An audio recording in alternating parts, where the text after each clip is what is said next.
নাহমাদুহু ওয়া নুসাল্লি আলা রাসূলিহিল কারীম। আম্মা বাদ। আউযু বিল্লাহি মিনাশ শাইতানির রাজীম। বিসমিল্লাহির রহমানির রহিম। আলহামদুলিল্লাহ, সমস্ত প্রশংসা সেই মহান রব্বুল ইজ্জাতের। লাখ কোটি দরুদ ও সালাম সেই দুজাহানের বাদশাহ, মানবতার শিক্ষক, আখেরাতের সুপারিশকারী, ইসলামিক আন্দোলনের বিশ্ব নেতা জনাবে মুহাম্মদ রাসূলুল্লাহ সাল্লাল্লাহু আলাইহি সাল্লামের উপর আরো সালাম হিসাবে ইমানদার ব্যক্তিদের প্রতি, যাদের মেহনতের বিনিময়ে, যাদের দাওয়াতের বিনিময়ে, যাদের আন্দোলনের বিনিময়ে, যাদের বুকের তাজা রক্তের বিনিময়ে আমরা আজ পৃথিবীতে মুসলমান হিসাবে পরিচিত হতে পেরেছি। উপস্থিত সম্মানিত ভাইরা, আজকের এই বাংলাদেশ জামাত ইসলামী মেহেরপুর জেলা শাখার কর্তৃত্ব, আজকের এই সমাবেশের মহতারাম পরিচালক, সম্মানিত সভাপতি এবং প্রধান অতিথি থাকবেন বাংলাদেশ জামাত ইসলামের কেন্দ্রীয় সেক্রেটারি জনাব গোলাম পরোয়ার ভাই এবং আমাদের কেন্দ্রের বিভিন্ন পর্যায়ের বিশেষ অতিথি এবং পার্শ্বস্থ জেলাতে বিশেষ অতিথি ভাইরা ও জেলা ও থানা ইউনিয়নের বিভিন্ন পর্যায়ের নেতৃবৃন্দ ও আমার সম্মুখীষ্ট অত্র জেলার বিভিন্ন ইউনিয়ন, বিভিন্ন উপজেলার থেকে আগত ইসলামিক আন্দোলনের সংগ্রামী সাথী ভাইরা, সকলের উপর আমার সালাম। আসসালামু আলাইকুম ওয়া রাহমাতুল্লাহ।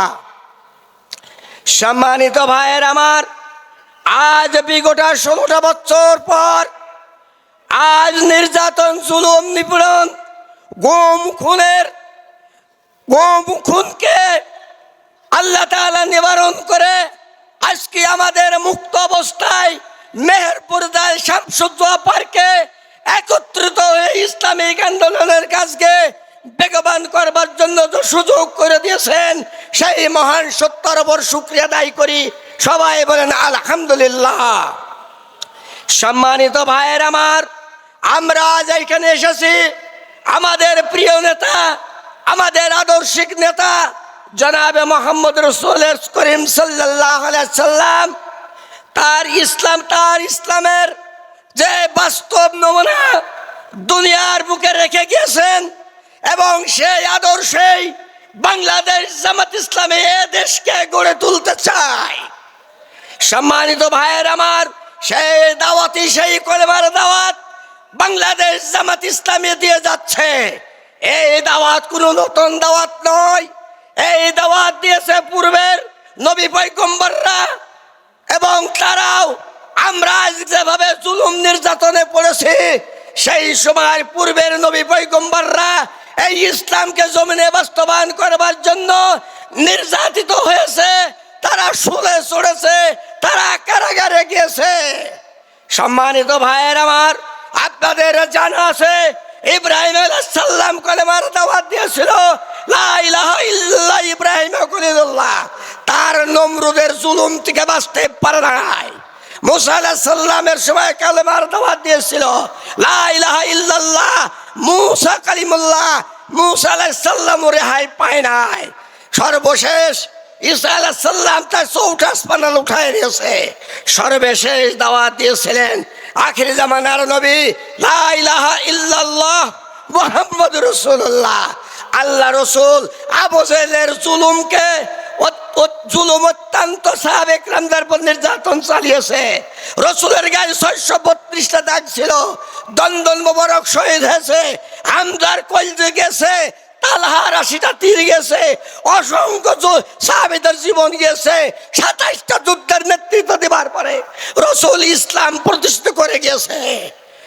আজ বাংলাদেশ জামাত ইসলামী সেই আদর্শকে জমিনে বাস্তবায়ন করতেছে। আজ আমাদের প্রাণ প্রিয় নেতা মতিউর রহমান নিজামী জীবন দিয়েছে, মুজাহিদ ভাই জীবন দিয়েছে, আল্লামা দেলোয়ার হোসেন সাঈদ জীবন দিয়েছে, অসংখ্য 11 জন উচ্চ স্তরের নেতৃবৃন্দ জীবন দিয়েছে, অসংখ্য সাহাবী, অসংখ্য কর্মীরা জীবন দিয়েছে, তারা জেলখানায় শিখেছে। সম্মানিত ভাইয়ের আমার, তাও বাংলাদেশের সাবেক জুলুম সরকার ইসলামকে ঠেকে রাখতে পারে নাই, আর ঠেকে রাখতে পারবে না।